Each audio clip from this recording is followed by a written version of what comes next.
Hey guys, কি অবস্থা আপনাদের? কেমন আছেন আপনারা সবাই? আজকে 3 মানি রুলস নিয়ে কথা বলবো। টাকা পয়সা সবারই তো ভালো লাগে।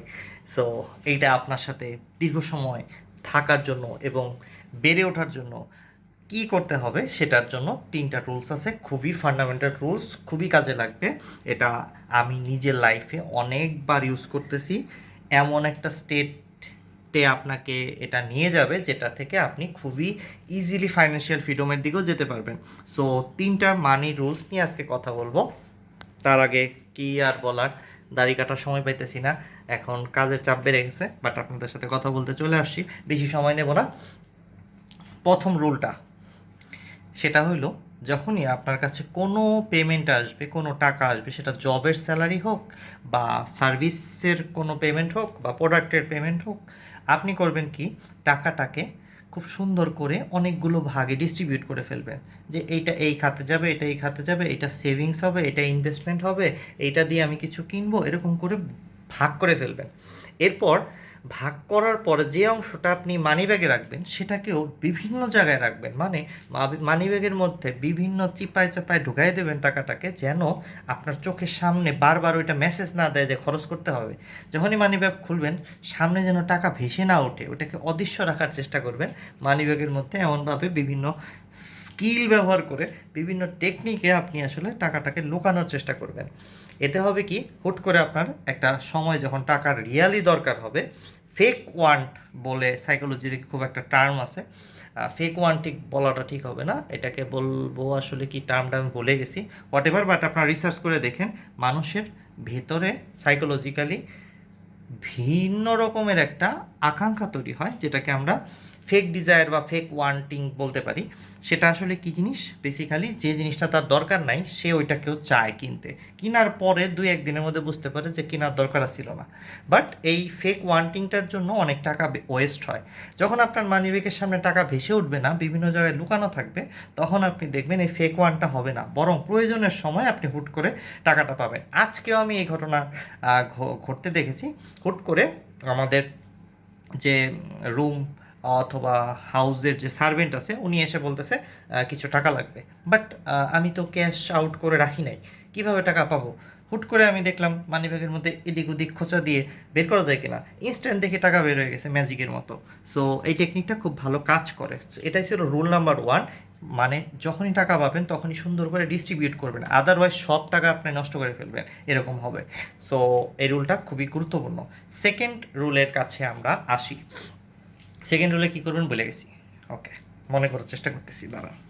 সেকেন্ড রুলটা হইল খুবই মজার আরেকটা রুল। সেটা হলো, যখনই আপনি টাকা খরচ করবেন, প্রথমে তো ভাগ করে গুছিয়ে রাখলেন নিজের কাছে, সব নোট, কম দামি নোট, বেশি দামি নোট আলাদা করলেন, লুকাইলেন এখানে সেখানে, এটা করলেন প্রথম রুল। সেকেন্ড রুল হইল, যখনই আপনি পে করতে যাবেন কোথাও, তখন আপনি ভাববেন যে যে জিনিসটার জন্য পে করতেছেন ওইটা কি টাকার থেকেও বেশি মূল্যবান, কারণ টাকার নিজস্ব ভ্যালু আছে অনেক বেশি। মানে যখন টাকা আপনার সাথে থাকে তখন দেখবেন আপনি অনেক রিল্যাক্স ফিল করতেছেন, যে কোনো কিছু পারচেস করার ক্ষমতা আপনার মধ্যে ফিল হচ্ছে, এই যে গুড ফিলিংসটা, এটার থেকেও বেশি কি গুড ফিলিংস আপনি পাবেন কি না ওই জিনিসটা কিনে বা ওই সার্ভিসটা নিয়ে, সেটা আপনি নিজেকে প্রশ্ন করবেন। আগেই পে করে দিবেন না, যখন একটা জিনিস পছন্দ হবে হুট করে পে করে দেবেন না, কেনার জন্য মরিয়া হয়ে যাবেন না। কি করবেন, একটু শান্ত হয়ে চিন্তা করবেন, আচ্ছা আমার কাছে এই টাকাটা থাকলেই তো গুড ফিল হবে, আমি এটাকে দিয়ে দিতেছি অন্য কাউকে, এইটার বিনিময়ে যা পাবো সেটা কি অর্থ ইট? আদেও আমি এটা কি আধা ঘন্টা আনন্দ দেবে না একদিন আনন্দ দেবে? যদি হয় আধা ঘন্টা একদিনের জাস্ট আনন্দ, সেই ক্ষেত্রে পিছনে চলে আসেন, মানে পারচেসটা করেন না, এটা আপনার জন্য বেটার ডিসিশন হবে। আর যদি দেখেন যে না এইটা একটা ইনভেস্টমেন্টের মতো হচ্ছে, যে এইটাকে ইনভেস্ট করলে টাকাটা আরও বাড়ার সম্ভাবনা আছে, সেই ক্ষেত্রে ওইটাকে ইনভেস্টমেন্ট হইলে করে দেন। So that is the thing, that means যখন আপনি টাকা পে করতে যাবেন তখন চিন্তা করবেন এটা কি আমার টাকা বাড়াবে না কমাবে, এটা কি ইনভেস্টমেন্ট হবে নাকি এটা একটা কস্ট হয়ে যাবে, খরচ হয়ে যাবে। খরচ হইলে আপনি নিজেকে জিজ্ঞেস করবেন টাকাই তো দরকার, যদি সেটা থাকে সাথে তাহলে আপনার জীবনটা সুন্দর থাকবে, আর যদি না থাকে তাইলে জীবনে বিপদে পড়তে হবে, পদে পদে কষ্ট করতে হবে, কি দরকার সেটা? সো পারচেস করারই দরকার নাই। সো সেকেন্ড রুল ছিল এটা। থার্ড এবং মজার রুল, যেটা আমি ভুলে গেছি, কথা বলতে বলতে হয় কি আসলে ভুলে যাই। আমি সারাদিন কাজ করতেছিলাম, এখন হুট করে মনে পড়তেছে না থার্ড রুল। তো কিছুক্ষণ চিন্তা ভাবনা করে বের করি থার্ড রুলটা কী ছিল। আমরা মানি রুলস আবার দুইটা বলি, তাইলে মনে পড়তে পারে। হ্যাঁ, তো প্রথম রুলসটা ছিল হইলো যে আপনি টাকা পাওয়া মাত্র এটাকে ডিস্ট্রিবিউট করে রাখবেন, বিভিন্ন কোনায় কানায় লুকিয়ে রাখবেন, যেন আপনার চোখের সামনে বারবার না আসে। সেকেন্ড থিংস হলো, আপনি যখনই ইনভেস্ট করতে যাবেন সেটা যেন ইনভেস্টমেন্ট হয়, সেটা যেন খরচ না হয়।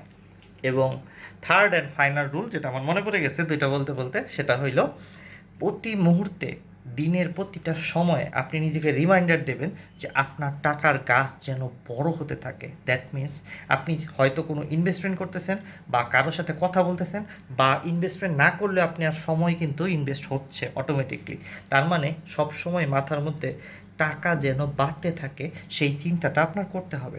অনেকের মনে হইতে পারে আপনি কি এত লোভী, হ্যাঁ সারাদিন টাকা বাড়ানোর চিন্তা ভাবনা করতে থাকবেন। নো, বেসিক্যালি সময়ের একটা দাম আছে। আপনি যে চাকরিতে স্যালারি করেন, সে যে কী বললাম, যে স্যালারিতে চাকরি করেন, সেই স্যালারিটা দিয়ে আপনি আসলে ডেইসকে ভাগ করলে বুঝতে পারবেন, আওয়ারে নিয়ে গিয়ে আপনার আওয়ারলি রেট কত। তার মানে হইলো আপনি যত সময় ওয়েস্ট করতেছেন ওই সময় যদি টাকা জেনারেট না হয়, তার মানে আপনি আপনার জীবনকে মূল্য দিচ্ছেন না।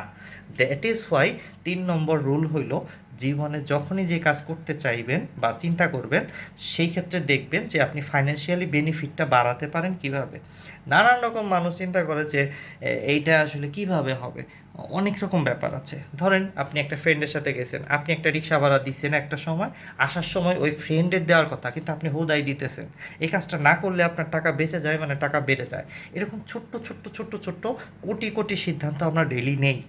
এই সিদ্ধান্তগুলো নেওয়ার সময় মানি রুল 3 আপনারা কি বলতেছে, আপনি টাকা বাড়ে এমন সিদ্ধান্ত নেন। এইটা হইলো একটা লাইফ ইঞ্জিনিয়ারিংয়ের পার্ট। এটা এমন না যে টাকা বাড়ানোর জন্য আপনাকে লোভী হইতে হবে। নো, টাকা হইলো অন্যের জীবনে ভ্যালু ক্রিয়েট করছেন কিনা সেটার মেজারমেন্ট। সো এটার প্রতি শ্রদ্ধার সাথে আপনার জীবনে এটাকে ধরে রাখার জন্য আপনার কনস্ট্যান্টলি চেষ্টা করা উচিত।